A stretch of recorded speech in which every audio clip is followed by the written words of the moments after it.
Soyez les bienvenus sur Medi 1 TV Afrique dans votre émission Le Débrief pour parler ensemble de l'actualité liée au continent.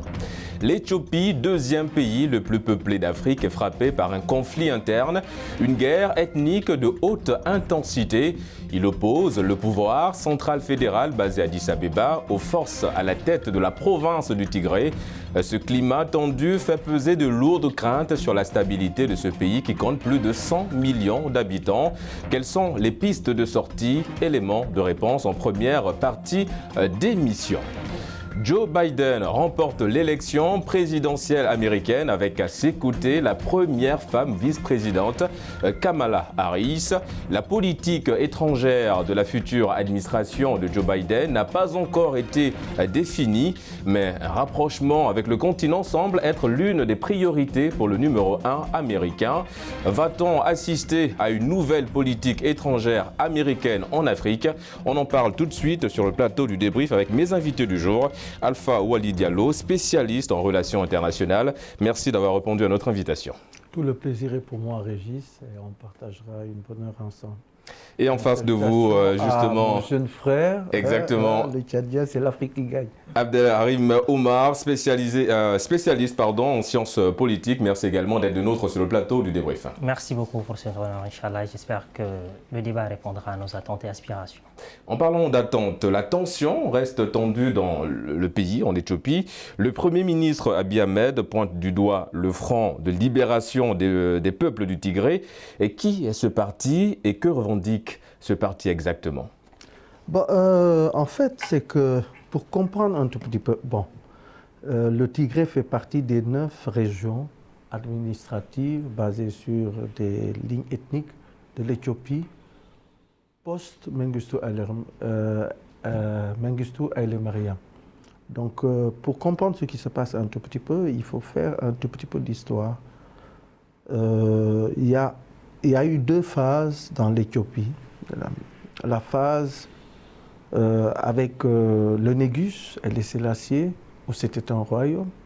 Donc, dans un royaume, tout le monde est citoyen. Il n'y a pas d'Oromo, il n'y a pas de Tigréens, il n'y a pas de Amara. Et quand la junte militaire sous Mengistu Haile Mariam l'a détrôné, ils ont installé un régime communiste qui, par définition aussi, ne reconnaît pas les petites entités. Donc, c'est ça qui a été, c'est sur cette base que l'Éthiopie a fonctionné en termes de modèle politique, où il y avait une architecture, une répartition des pouvoirs avec un pouvoir central fort qui ne laissait pas de voie à des contestations d'ordre ethnique, communautaire et tout ça. Quand Mengistu est parti, et ça a été en grande partie dû à la ferveur dans la lutte des Tigréens. C'est une population très revendicative, très armée, qui ont contribué beaucoup à la libéralisation de l'espace politique. On aura justement le temps de revenir sur cette question précisément. On va parler de ce conflit-là dans la région du Tigré. Pourquoi aujourd'hui cette région se retrouve au centre de ces conflits-là? Vous savez, il faut faire la part de deux causes. Il y a une cause directe, celle évoquée par Alpha, qui était le fait que le pouvoir central a accusé le groupe Tigré qui a attaqué la base fédérale au niveau de sa capitale. Il y a, au-delà de cela, il y a la cause causante. La cause causante, elle peut être diversifiée à points divers. Il y a également sur le volet politique. Il faut l'évoquer à ce niveau pour dire les tensions politiques des revendications ne datent pas d'aujourd'hui. Parlons alors de la région des Tigrés. Qui sont ces personnes? Pourquoi elles revendiquent aujourd'hui? Pourquoi elles sont tant revendicatives? Alors, ces personnes ont joué un rôle très fondamental, focus, pour la libération également du peuple éthiopien, qui était autrefois, je partage l'avis de Alpha lorsqu'il dit que pour comprendre les causes, il faut jalonner un peu vers l'histoire de l'organisation politique de l'Éthiopie. Alors, je partagerai votre avis par rapport à une architecture développée par le respect ou l'égale répartition et l'égal respect des cultures et des ethnies. D'ailleurs, ça a été consacré par la Constitution depuis 1897. On a reconnu aujourd'hui, c'est pourquoi à l'époque de Mangouste, si vous vous en souvenez, on parle du roi des rois. C'est pour dire que l'Éthiopie, depuis la base, était sous une organisation, sous une forme étatique. Donc on le reconnaît. Après, avec la Mariam et tout ça, on a commencé à vouloir centraliser, concentrer le pouvoir sous les mains de Amhara. Voilà là le point de déphasage qui existait et qui a pour conséquence la mise en place du fédéralisme ethnico-linguistique. Est-ce que donc ça voudrait dire que le pays aujourd'hui a perdu son unité lorsque ce pays a mis fin à la royauté, au principe de royauté en Éthiopie? Oui, c'est pour dire que l'idée d'aller vers le régionalisme, pas le régionalisme proprement parlant, mais d'autonomiser certaines régions, a donné gain de cause pour bien des régions qui n'ont pas, d'abord, il faut le dire, le même degré de développement, la même répartition économique et sociale. Alors, il est tout à fait normal que cette répartition inégalée ne répond pas ou bien ne favorise pas une unité nationale qui devrait répondre à une forme homogène de nationalité ou de nation proprement parlée. Au-delà du Tigré, il y a d'autres régions où il y a des velléités d'autonomie en termes de gouvernement régional. Et un gouvernement régional qui ne sera pas régional que du nom. Sera un gouvernement régional qui prendra une certaine autonomie vis-à-vis du gouvernement fédéral. C'est ce que le gouvernement n'arrive pas à accepter. Le point de départ de cette crise, depuis 2018, en fait, ce sont des mouvements de contestation qui ont fait tomber Dessalines. C'est-à-dire, Abiy a hérité vraiment d'un cadeau empoisonné. Et n'oubliez pas qu'il y a eu en 2018 le décès de la star Oromo, le chanteur. Là. Ouais, lors des manifestations. Et ça a créé dans le pays Oromo des débordements inimaginables. Il y a eu plus de 178 morts, presque 9000 arrestations. Donc le gouvernement fédéral a voulu à un moment donné répondre par la force. Ça, c'était dans le pays Oromo. Dans le Wallachia, c'est la même chose aussi. Dans les pays du Sud, il y a une ferveur d'indépendantisme. Et c'est dû un tout petit peu depuis la chute de Dessalines. Il y a eu un nouveau partage du pouvoir. Et certains ont été exclus. Ceux qui étaient là, qui ont toujours assuré d'eux, on a fait la place à ceux qui n'en avaient pas. Et c'est ce qu'ils contestent aujourd'hui. Et justement, donc, par rapport à ça, est-ce que nous sommes en train d'assister aujourd'hui en Éthiopie à une guerre de pouvoir? C'est pas une guerre de pouvoir. En fait, les gens ont besoin beaucoup plus de reconnaissance dans cette démocratie naissante. Parce que ce gouvernement d'Abiy n'est pas un gouvernement élu, c'est un gouvernement de transition. Et on devait aller à des élections au mois d'août. Elles ont été reportées. Voilà, ils ont été reportés pour cause de Covid. C'est ce que les Tigréens n'ont pas accepté.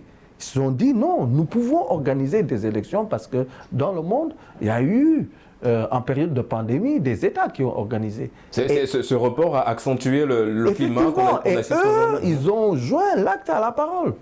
C'est-à-dire, ils ont créé des élections qu'on a suivies un tout petit peu.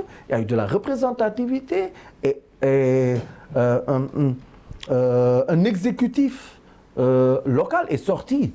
Et ça, à Addis Abeba, ça a été perçu comme la ligne rouge qu'il ne fallait pas dépasser.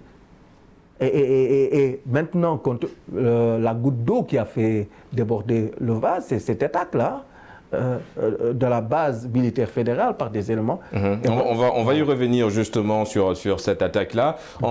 Oui, allez-y. Je voulais juste rebondir par rapport à cela pour mentionner quelques faits qui sont très importants. Moi, j'aimerais dire que la vie, aujourd'hui, nous ne sommes pas dans une confrontation des revendications, mais nous sommes en face de deux éléments indispensables qui jalonnent aujourd'hui ou bien qui sont en train de remettre en cause même l'organisation des États africains.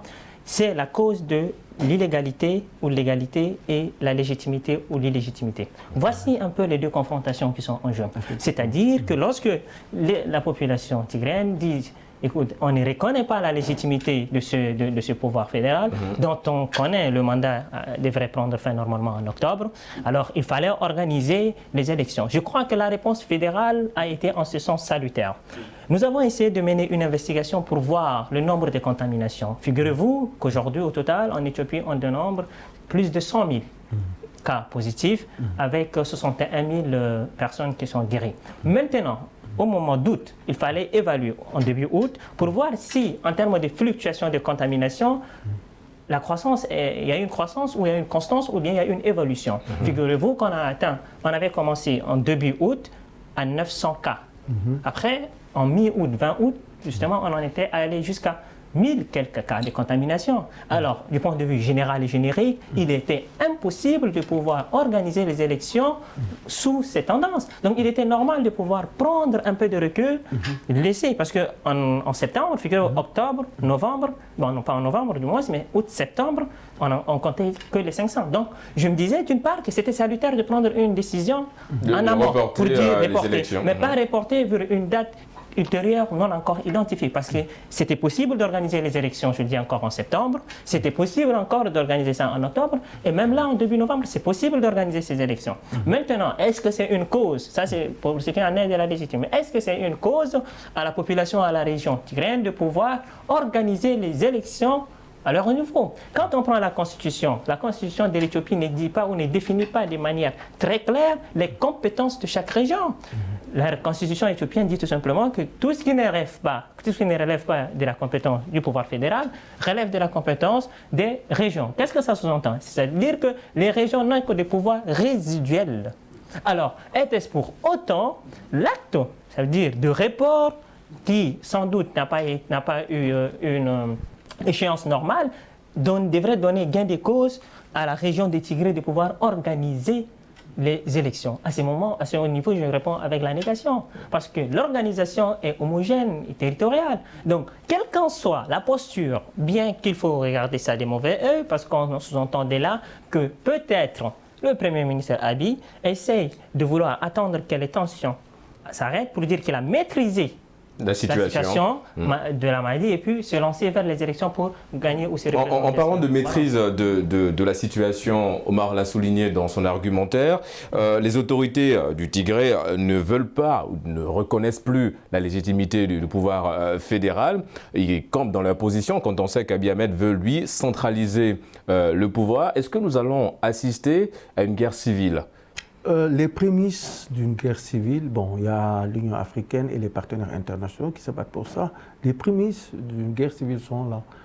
Mais quand même, je me dis, c'est assez simpliste. C'est profond ce qui se passe en Éthiopie. Et puis, bon, les Tigréens sont la majorité. Ils ont des forces qui font à peu près 250 000. La majorité des forces militaires éthiopiennes sont d'origine tigréenne. C'est une région qui s'est habituée à des guerres. Vous avez dit avec l'Érythrée pour des problèmes, c'est-à-dire la région du Tigré qui est en conflit avec l'Érythrée pour des problèmes de territoire, pas l'Éthiopie. Hein. Donc pour vous dire que c'est assez complexe. Moi, comment je vois le problème, c'est le fédéralisme éthiopien, tel que décliné depuis, avec les amendements, depuis la chute de Mengistu et l'accession au pouvoir, parce qu'il y a eu, depuis Meles Zenawi qui tenait l'Éthiopie d'une main de fer, l'Éthiopie est dans une instabilité politique. Oui, Dessalines a été là, mais les manifestations ont commencé d'ailleurs sous son règne. Et ce à quoi on assiste aussi sont des résidus. La crise s'est développée, la Covid est venue s'accentuer. Et si vous voyez aujourd'hui l'Union africaine comme la communauté internationale appelle toutes les parties au dialogue. C'est-à-dire dans ce genre de conflit, il commence à avoir des morts. Et comment? C'est-à-dire ça ne fait qu'empirer la situation, alors qu'autour d'une table, on peut s'entendre et aussi essayer de respecter le calendrier républicain. Parce qu'en Afrique, tous les problèmes qu'on a ici, c'est un problème de respect du calendrier républicain. En parlant de respect du calendrier républicain, on va revenir sur Abiy Ahmed, le Premier ministre éthiopien, prix Nobel de la paix 2019 pour avoir mis fin à des guerres frontalières de longue date dans le pays. Le conflit persiste toujours malheureusement en Éthiopie. Est-ce qu'aujourd'hui on peut affirmer que la méthode Abiy Ahmed est arrivée à bout de souffle? Oui, nous l'avons évoqué avant même le début de l'émission pour dire qu'il ne faut pas, qu'il serait une illusion, ce serait hâtive que de comparer ou sinon que de redonner Pierre Chandel à ce prix Nobel par rapport également à la situation d'instabilité politique et sociale à l'interne. Alors, les problèmes sont dans les différents ordres. Un problème ou une contestation, une revendication pour une autonomie ou une autonomie très large, un sentiment d'émulation, de marginalisation du pouvoir pour ceux qui se sont battus pendant très longtemps pour libérer déjà le peuple éthiopien par le biais de la fédération pour la révolution et la démocratie et pour la libération du peuple éthiopien.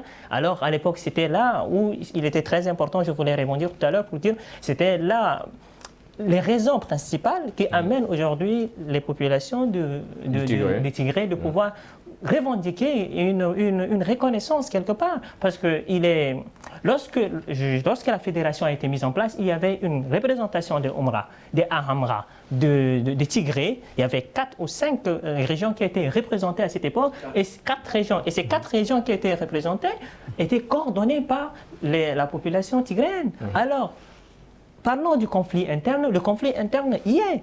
Une population ou une région qui s'est habituée à la guerre en Érythrée depuis 2 ans, de l'autre côté, par rapport à une stabilité quelconque, du point de vue social, la crise dégénère. Parce que déjà, l'attaque de la base fédérale jusqu'à là est contestée, parce que ça a été démenti par la région de Tigré. D'ailleurs, est-ce que cette attaque, justement, a augmenté les risques? On parlait tout à l'heure de guerre civile. Est-ce que la réaction militaire de Abiy Ahmed, est-ce qu'elle n'a pas augmenter les risques d'une guerre civile? Bon, beaucoup disent que cette attaque, du point de vue des observateurs analystes, pensent que non, cette attaque était juste une manière de riposter contre l'organisation des élections régionales. Reportées. Non, pas reportées, mais organisées dans la région des Tigrés, nonobstant le fait que le pouvoir fédéral a reporté le corps électoral. Dès l'instant, on dit alors le rapport de force à force. D'ailleurs, certaines sources partent très loin pour dire que même la base militaire fédérale qui se trouve au niveau des Tigrés s'est ralliée à la politique de la région des Tigrés. Exactement. Donc, vous voyez qu'à ce niveau, les tensions sont très vives. Moi, je l'ai dit, les tensions sont très vives. Et s'il faut les envisager par rapport aux conséquences externes, on peut arriver à une situation d'instabilité, mais totale. Parce que, attention, il y a le pouvoir fédéral qui essaie d'un côté de soutenir le mouvement de revendication islamique au niveau de Somalie, donc allié de Somalie. Il y a de l'autre côté Tigré, confrontation avec Érythrée. Conséquence, en cas de guerre civile, il y aura les mouvements de réfugiés et tout ça qui vont chercher à intégrer d'autres pays. Est-ce que à ce moment, Somalie accepterait de pouvoir, accueillir sous son sol les populations, les réfugiés de Tigré? Là, c'est la question qui se pose. Maintenant, de l'autre, ça c'est au niveau de Somalie. Maintenant, en Érythrée, est-ce qu'ils vont également accepter, vu qu'il y a déjà un consensus, il y a des Tigrés qui sont d'Éthiopie et d'Érythrée, alors est-ce qu'ils vont accepter au pouvoir fédéral, bon, par exemple, s'ils acceptent d'accueillir, quel enjeu géopolitique? Et en parlant même des enjeux géopolitiques que cette crise peut en tout cas causer, c'est de savoir en fait quelles sont les conséquences que ce conflit pourrait avoir sur les pays de la Corne de l'Afrique. Oui, en fait, parce que dans cette partie, l'Éthiopie est un géant. Un géant, un exemple, un modèle. Et moi, je fais partie de ceux qui disent qu'en Afrique, certes, on a des menaces endogènes, mais il y a des menaces exogènes qui planent sous la tête de nos États. Cette partie de l'Afrique est une partie qui revêt une importance géostratégique de première importance. Et il faut voir que l'histoire encore de l'Éthiopie a été une histoire de clivage. Sous Haïlé Sélassié, il était beaucoup plus proche du bloc occidental. Donc avec Mengistu, c'était beaucoup plus du côté de l'Union soviétique. Donc à la chute de Mengistu et Haïlé Mariam, les Américains, le bloc occidental, a récupéré l'Éthiopie en la personne de Meles Zenawi, qui gérait le pays en dictateur de main de fer. Mais à la faveur de la crise économique de 2008-2009, bon, qui a coïncidé aussi avec la disparition de Zenawi, la rareté des sources de financement, c'est là où ils se sont souvenus de la Chine. Entre-temps, la Chine était devenue un grand bailleur de fonds. Oui, il y a le tramway d'Addis, il y a les chemins de fer qui va de l'Éthiopie jusqu'en Érythrée. Tout ça, ça a été en coopération avec la Chine. Et aujourd'hui, les Américains voudraient récupérer l'Éthiopie. Ce n'est pas un petit pays. Et aussi, il y a la question démographique. L'Éthiopie cumule à environ 100 millions, avec 70% de jeunes qui ont moins de 30 ans. Et des jeunes, moins de 30 ans, cela veut dire que des jeunes qui n'ont pas connu le Négus, qui ont à peine connu la période douloureuse de Mengistu Haïlé Mariam. Ces jeunes, ce sont des citoyens du monde. C'est-à-dire, ils ne peuvent pas être... ils veulent la liberté et l'égalité. Ils ne peuvent pas être circoncis dans un système centralisé. Parce qu'ils discutent avec leurs parents, leurs grands-frères qui leur disent « Bon, tout ce qui est centralisé n'est pas bon. » Eu égard à notre histoire. Et il y a tous ces défis que Abiy Ahmed doit pouvoir un tout petit peu gérer.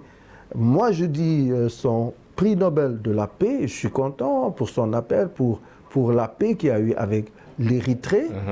Mais moi, je dis toujours que le prix Nobel doit consacrer l'œuvre d'une personne pendant une durée de temps.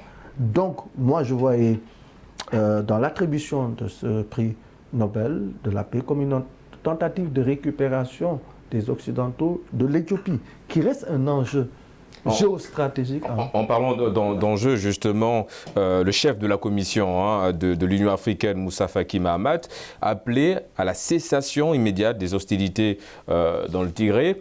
Faut-il s'attendre à une intervention militaire ? Une intervention militaire, je crois on y est déjà parce qu'il y avait eu une intervention militaire de la base fédérale pour pouvoir réclamer, et le Premier ministre disait que cette intervention était de nature à pouvoir calmer les esprits et retrouver de l'ordre interne. Mais du point de vue, vous savez, le Conseil de fédération a deux sous-comités. Le deuxième sous-comité, c'est le sous-comité qui devrait répondre aux contentieux dans les régions.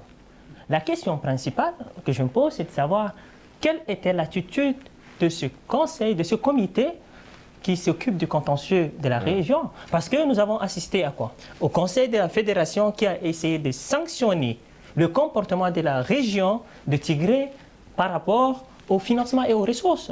Mais cette attitude est carrément drastique et marginale. Ça, c'est inacceptable, il faut le dire. Est-ce qu'on va, quand on voit de telles politiques, on va vers un compromis ou un consensus? Loin s'en faut. Par rapport à cette attitude, ça consacre encore une seconde fois la volonté du Premier ministre de pouvoir marginaliser la région de Tigré. Mais en quoi le rôle de l'Union africaine peut être décisif dans ce sens-là? Alors, c'est peut-être d'appeler à la médiation. Je crois que c'est ce que l'Union africaine a toujours essayé de faire. Proposer les pistes de médiation, appeler les deux parties pour pouvoir, et pour définir surtout les compétences. Moi, je crois que l'un des problèmes fondamentaux, c'est surtout la concentration. Ce n'est pas juste la centralisation, mais il faut aller au-delà, parce qu'on parle de la concentration même de pouvoir de ce Premier ministre, alors que, comme l'a rappelé tout à l'heure, l'histoire politique de l'Éthiopie depuis l'époque féodale, depuis longtemps, était basée sur la reconnaissance des légales répartitions des régions et autonomies depuis, je l'ai dit, 1897. Donc il faut rappeler une seconde fois que la centralisation n'a jamais été un modèle au niveau de l'Éthiopie. L'Éthiopie qui a une caractéristique ou une singularité de l'existence d'un peuple vertigineux et multiforme. Voilà un peu. Et justement, on va en quelques minutes, parce que nous arrivons à la fin de cette première partie d'émission, le gouvernement fédéral éthiopien a promis de poursuivre une offensive militaire dans la région du nord du Tigré. Ça nous éloigne du dialogue? Je ne crois pas, parce que Addis Ababa est le siège de l'Union africaine. Et je crois que tous les Africains sont concernés par ce qui se passe là-bas. On ne va pas accepter que en fait, le siège d'une des institutions les plus représentatives de notre besoin d'intégration soit l'objet d'un spectacle. Il y a des déclarations un tout petit peu de politique politicienne, mais je suis sûr qu'à Addis Abeba, les gens sont en train de, avec l'aide des partenaires internationaux, de créer les conditions d'un cessez-le-feu unilatéral et aussi d'un appel au dialogue de part et d'autre afin que le président Abiy, qui est dépositaire de l'exécutif fédéral, puisse mettre de l'eau dans son vin et appeler à un dialogue national. Parce que ça dépasse le Tigré. Il y a d'autres régions du Sud qui commencent à avoir des attitudes sécession-affectantes. Et nous allons malheureusement marquer une courte pause. On se retrouve tout de suite dans une poignée de minutes pour la deuxième partie de votre émission Le Débrief. A tout de suite.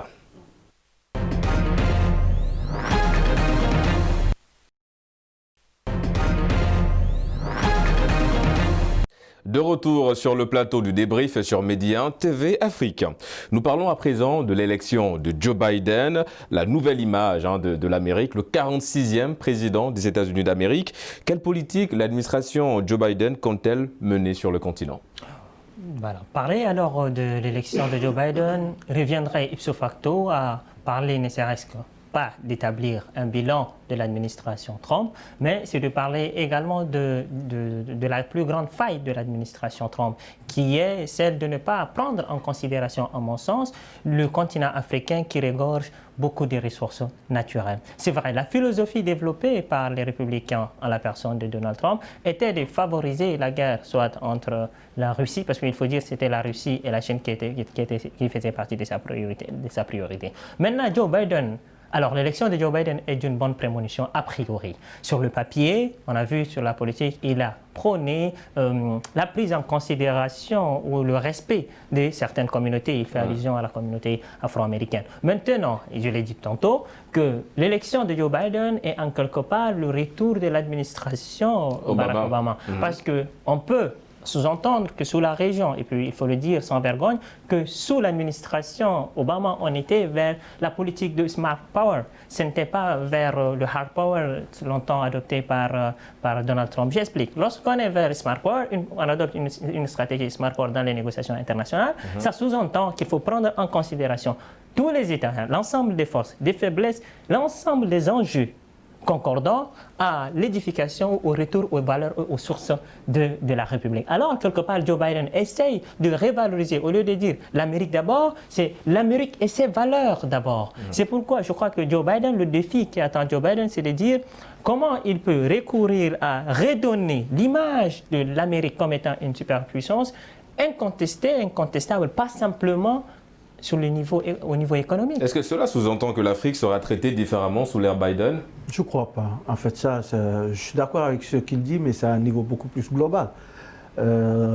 Concernant la politique étrangère américaine, ça a été dessiné à partir des années 2000 sous un gouvernement républicain. Et c'est ce qu'on appelle bipartisan. Ça ne dépend pas, ça c'est le complexe militaro-industriel. Et depuis 2000, les États-Unis ont fait de l'Afrique un des piliers de leur politique étrangère. Si je prends qu'au niveau de la CEDEAO, en fait de l'Afrique de l'Ouest, il était prévu que 25% des approvisionnements énergétiques américains proviennent de l'Afrique de l'Ouest en contrepartie de ce qu'ils allaient perdre dans le Moyen-Orient. C'est ce qui se passe. Actuellement, les statistiques qui sont aux alentours de 20% avec la création d'une base militaire équivalente à Don Garcia, à Tobago et en face de Sao Tomé et Principe. Donc, ça, moi, force est de constater, Bush fils a fait plus pour l'Afrique qu'Obama. C'est le drame. En Afrique, nous sommes émotifs. Moi, je dis c'est une élection américaine, avec des problèmes américains, avec leurs intérêts. Il y a évidemment des enjeux géopolitiques. Voilà. Mais quels seront ces enjeux géopolitiques de l'élection de Biden? Les enjeux ne vont pas changer. Peut-être Biden aura recours à beaucoup plus de multilatéralisme, à la différence de Trump. Mais sous Trump, la politique étrangère américaine n'a pas changé en Afrique. Les bases sont toujours là. À un moment donné, on l'a entendu parler de repli, en fait de déplacer certains éléments de la force militaire étrangère qui sont là. Africom est toujours là. Et les sociétés américaines sont toujours en compétition avec les sociétés chinoises, russes, pour l'Afrique. Ça ne va pas changer. George Biden... George Bush Biden, non. Biden. Moi, je ne crois pas que Biden fera des cadeaux à... C'est même pas le moment. Les Américains n'ont plus cette faculté de se projeter et d'intervenir massivement. On parle de plan Marshall en Afrique, mais ils ne peuvent pas. Oui, maintenant, je vais rebondir en ce sens pour dire, à quelques exceptions près, à quelques exceptions près, il faut reconnaître une très grande différence sur le volet international de l'administration Barack Obama, des républicains par rapport aux démocrates. D'accord? Il faut le dire. Des républicains et démocrates, il y a un très grand déphasage. Lorsqu'on essaie de dénombrer, rien qu'avec l'administration de Barack Obama, on dénombre presque 100 milliards des échanges économiques entre le continent et l'administration Barack Obama. Alors qu'avec l'administration de Trump, on en est à 6 milliards. Alors, à ce stade, on voit bien, la question que je la pose, c'est au niveau de la reconnaissance internationale des États. Et il faut le dire qu'on ne peut, de manière derechef et péremptoire, mettre de côté le continent africain dans le processus d'intégration, chose que Donald Trump l'a consacré. C'est pourquoi je dis qu'en termes d'échec, vous voyez, quand on essaie même d'élaborer le bilan de Donald Trump est salutaire du point de vue économique quand il a mis en place sa politique de protectionnisme qui a été largement critiquée. Mais on dit, Donald Trump, par essence, il n'a effectué aucune visite au continent. Exactement. Et d'ailleurs, un plan politique qui malheureusement a été écrasé avec l'arrivée de la crise sanitaire. On parle des défis également de Joe Biden sur le continent, les défis de manière générale. On l'a souligné également, il y a beaucoup de défis qui attendent Joe Biden. Il a promis de changer radicalement la politique migratoire de son prédécesseur. Quel impact cette mesure pourrait-elle avoir? Oui, parce que quand il y a une décision que Trump avait prise, l'administration Trump, qui a suscité beaucoup de mécontentement, d'incompréhension, parce que cette mesure contre l'immigration est arrivée à séparer des parents de leurs enfants. Les enfants sont restés aux États-Unis. Ça crée énormément de tollé. Ça, je crois que c'était une première. Même sous Bush, un politique américain n'est jamais arrivé à ce stade. Ça, c'était Donald Trump. Je dis, en matière d'immigration, on retournera aux fondamentaux. Sous Barack Obama, il y aura peut-être beaucoup plus de flexibilité. Oui. Tout en sachant que l'Amérique est confrontée à l'une des pires crises de son histoire. Le taux de chômage, même s'il s'est infléchi, avec en fait, un redressement économique post-Covid, force est de constater que sur le plan économique, toutes les prévisions montrent que Biden ne voit pas encore le chemin. C'est-à-dire Trump, c'est un businessman. Ce qu'il avait décidé, et c'est ce qui fait qu'il a eu tout cet attrait-là. Parce que d'aucuns disent que Trump va gérer les États-Unis comme une entreprise. Voilà. Donc maintenant, son seul tort, c'est d'avoir cru à un moment donné que les États-Unis se suffisaient à eux-mêmes. Trump n'a jamais été adepte du multilatéralisme. Il a toujours préféré des relations bilatérales pour avoir un point de pression sur son interlocuteur. Est-ce qu'on va assister à l'inverse de cette situation? Vous l'avez également souligné durant ces 4 années de mandat, Donald Trump n'a pas posé un seul pied sur le continent. Est-ce qu'on va s'attendre à l'inverse avec Joe Biden? On rappelle qu'il a été vice-président de Barack Obama pendant 8 ans, avec les nombreuses visites de Barack Obama sur le continent. Est-ce qu'on va s'attendre à la même philosophie avec Biden? Oui, il a été même président de commission du Sénat, donc je crois que ces visites, par rapport aux visites, je crois qu'il est plus flexible. La flexibilité, c'est une chose qu'il faut véritablement mentionner par rapport à l'administration Joe Biden. Alors, je reviens pour dire une chose qui est très importante également par rapport à l'enjeu économique. Vous voyez, moi je dis que si aujourd'hui on se trouve à cette situation économique qui au début était promoteuse, mais aujourd'hui elle tend vers son apogée, c'était parce que il faut rappeler que Donald Trump avait négligé la crise économique à ses débuts. À chaque fois, quand on lui demandait, il disait « Bon, on va s'en sortir, on espère s'en sortir ». C'était que des déclarations ou des démagogies politiques. Mais dans les termes, nous avons vu Donald Trump qui a essayé de gérer le pays. Quand vous dites « il a géré le pays comme une entreprise », je le dis avec des chiffres. Je dis que c'était sous Donald Trump où on était allé pour la première fois à réduire le taux de chômage de manière très drastique. C'était sous Donald Trump où on a vu une croissance de 3,2 en net trimestre. Alors ça, c'était des records qui n'étaient pas battus depuis 50 ans. Ce bilan, évidemment, on ne remet pas en cause ce bilan de Donald Trump. On dit juste, évidemment, si on va parler de travailler, il a travaillé, sauf que ce plan basé sur l'économie, comme on l'a souligné, a été malheureusement détruit par la crise sanitaire. C'est la relation que je voulais mettre, c'est bien ça. Revenons maintenant sur le principe justement des échanges. Est-ce qu'on peut ajouter une chose? Allez-y, M. Diallo. L'élection de Donald Trump a consacré la fin de la globalisation sauvage. D'accord. Et cette globalisation sauvage va revenir sur Biden. Exactement. C'est fort probable. En parlant de Biden, il a hérité évidemment des dossiers, on va dire, brûlants, laissés par son prédécesseur Donald Trump. On parle évidemment du Soudan, on va parler de l'Éthiopie, on en a parlé en première partie d'émission. Comment Joe Biden va-t-il assurer la transition, par exemple, au Soudan? Non, je vous dis ça, c'est bipartisan aux États-Unis. En matière de politique étrangère, il faut connaître la structure de pouvoir des États-Unis. Ceux qui sont familiers sauront l'importance que joue le Council on Foreign Relations pour la définition de la politique étrangère des États-Unis. Et il appartiendra au secrétaire d'État d'aller faire des courses de mise à niveau. Ce sont des think tanks qui sont là, qui datent de longtemps et dont la tâche est de réfléchir sur la... vous allez y trouver des républicains, des démocrates. L'objectif là-bas, quand vous entrez là-bas, c'est maintenir la puissance des États-Unis, quel que soit celui qui est à la Maison-Blanche. Trump a eu ce problème à un moment donné. Et la chute de Trump était prévisible. Parce que Trump, en 2016, j'ai été l'un des rares dans un plateau à professer la victoire de Trump. Vous savez pourquoi? La plupart des Américains étaient fâchés contre leur establishment, qu'il soit de droite ou de gauche.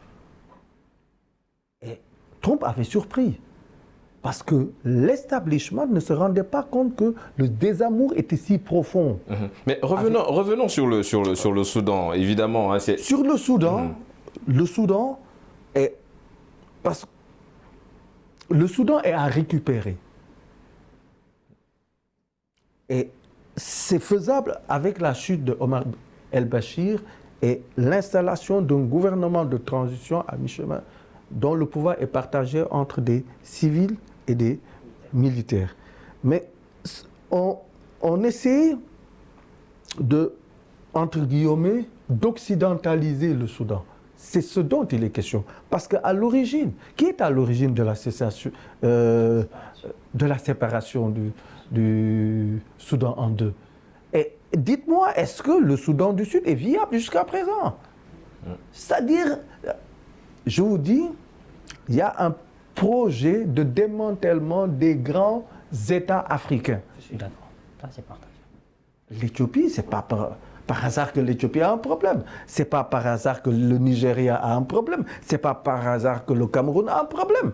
Ce sont des dossiers brûlants, comme je disais, laissés par Donald Trump. Des dossiers géostratégiques qu'on ne peut pas limiter à... Ça dépasse Donald Trump. C'est une reconfiguration un tout petit peu de la géopolitique mondiale avec l'émergence de nouvelles puissances. Et ceux qui ont été, parce que n'oubliez pas que les frontières héritées de la colonisation ont été dressées à Berlin. Il n'y avait pas les Chinois, il n'y avait pas les Russes.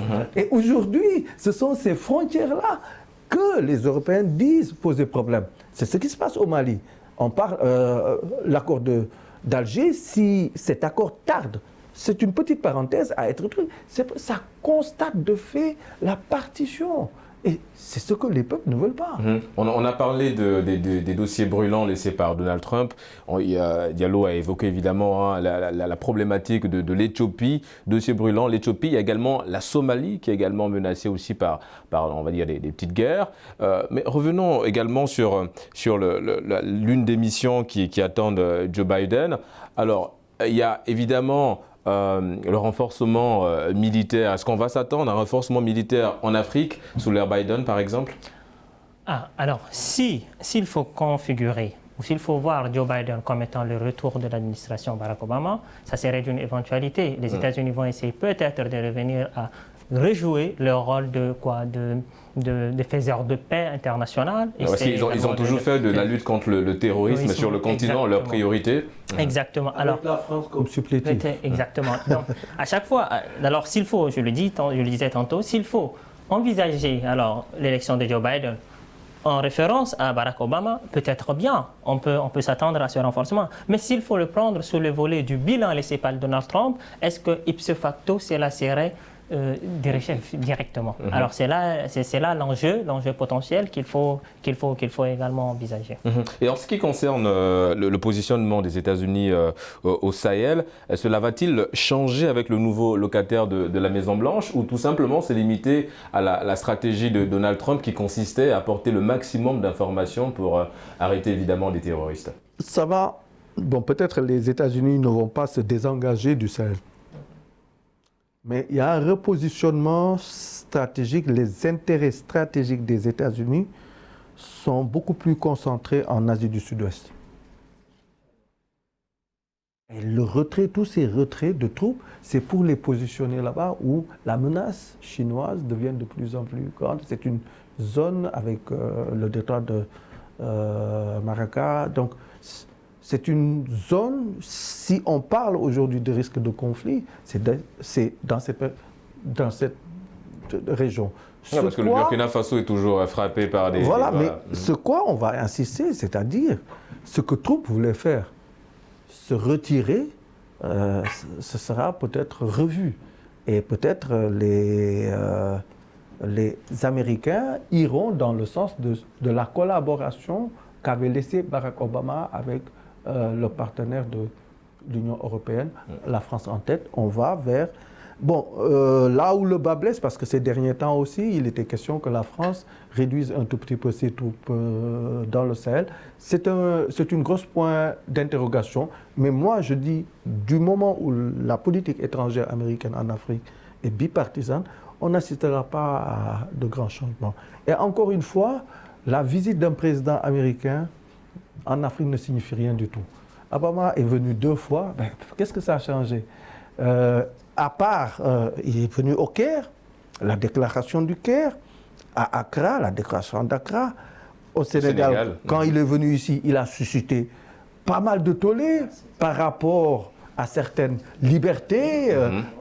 Nous allons évidemment mettre ça entre parenthèses. On va revenir sur Joe Biden, évidemment. Vous avez parlé de la visite du président américain sur le continent. Mais il s'est dit également que Joe Biden pourrait organiser un sommet des chefs d'État africains, comme l'avait fait Barack Obama en 2014. Qu'est-ce que cela vous inspire? Personnellement, c'est la réconsidération des pays africains dans le processus de développement et dans le volet. Je crois que quand on va vers Joe Biden, la politique que Joe Biden, sur le volet international, pourrait prôner, c'est une politique participative. C'est pourquoi je vous ai parlé à l'entame de mes propos du smart power. Du smart power qui prend en considération toutes les parties d'une sphère quelconque pour une vision globale et inclusive de la nouvelle stratégie ou d'une géostratégie quelconque. C'est pourquoi je dis que l'administration Joe Biden pourrait cette fois-ci inclure ou bien être dans la politique d'incubation, de participation, si vous voulez, de tous les États. Essayer de voir dans quel cadre on peut revoir certaines négociations et puis certains rapports qui pourraient exister entre les États. Moi, je reste quand bien que mal optimiste. Je ne dis pas que Joe Biden reviendrait avec une politique spécialement définie, prophétique pour le continent, pour le salut du continent. Moi, il s'en faut. Je suis toujours pour les solutions africaine aux problèmes africains. Mais je suis également pour l'essor parce que quand on voit le monde vers lequel nous nous penchons, c'est un monde d'interdépendance perpétuelle où on ne peut se contenter de vivre tout seul. Alors qu'on soit une grande puissance ou une petite puissance, l'égalité juridique devrait être le corollaire également des participations et des négociations sur le volet international. Vous partagez son avis, cette rencontre des chefs d'État africains? Oui, en fait, ça va entrer en ligne droite de... Je crois qu'on a eu même un plateau ici, des rencontres Chine-Afrique, Russie-Afrique, Turquie-Afrique. Mais je dis, au-delà de ça, la politique africaine de Biden, ce sera une continuité de Barack Obama. Ce sera beaucoup plus axé sur les ONG et sur le développement des droits de l'homme. Ça n'a pas changé. Trump s'était dit, moi, je suis plus concret. Je ne me mêle pas à vous imposer des trucs de droits de l'homme. I'm talking business. Donc, et en ce sens, il a été un peu cohérent.